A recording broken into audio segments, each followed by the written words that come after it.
লবণ হলুদ মাখিয়ে মাছটা ভেজে নেব। লবণ দিলাম, হলুদ দিলাম, কড়াইয়ে তেল গরম করতে দিয়েছি। এদিকে তেল গরম হয়ে গেছে।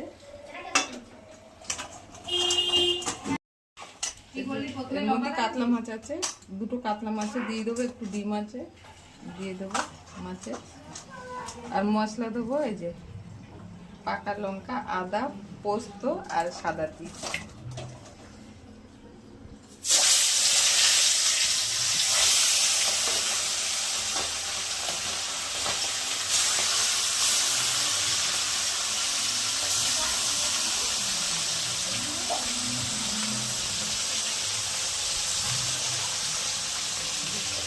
ভাজা হয়ে গেছে, তুলে নিচ্ছি। আরও আছে, ভেজে নেব।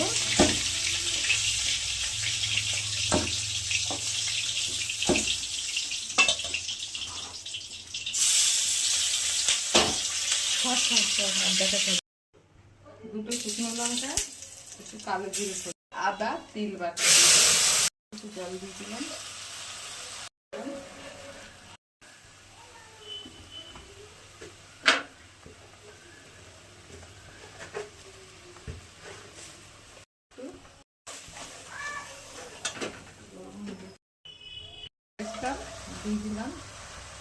দিয়ে দিলাম, কষানো হয়ে গেছে, রেখেছিলাম। মাছগুলো দিয়ে দেবো, 2 পিস কাতলা মাছও দেবো এর মধ্যে। আর এই যে একটু ডিম, মাছের কাতলা মাছের ডিম। এবার বাটা মাছগুলো দিয়ে দেবো।